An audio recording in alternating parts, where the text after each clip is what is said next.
সমুদ্রে এসে সামুদ্রিক মাছ খায়নি এমন মানুষ মনে হয় খুবই কম। তাই আমরাও দুজন ঘুরতে ঘুরতে ঢুকে গেলাম সামুদ্রিক মাছ বাজারে।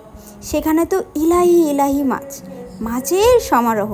কত রকমের যা সামুদ্রিক মাছ দেখলাম যেটা আগে কখনো চোখে দেখিনি।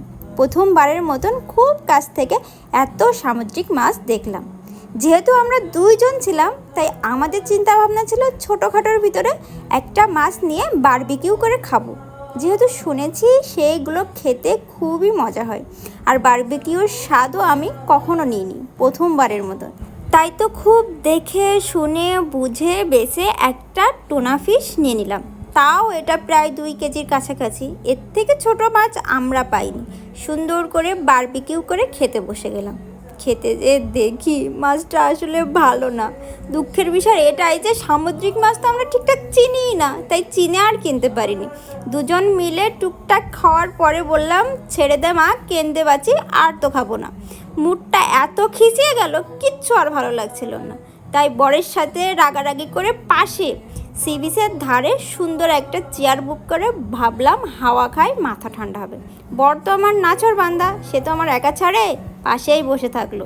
দুজন মিলে বেশ কিছুক্ষণ সমুদ্রের ঢেউ এবং ঠান্ডা বাতাস পেয়ে মাথা মন সব যেন আবারও শান্ত হতে লাগলো। আর সঙ্গে তো সুন্দর সুন্দর গল্প আমাদের ছিল।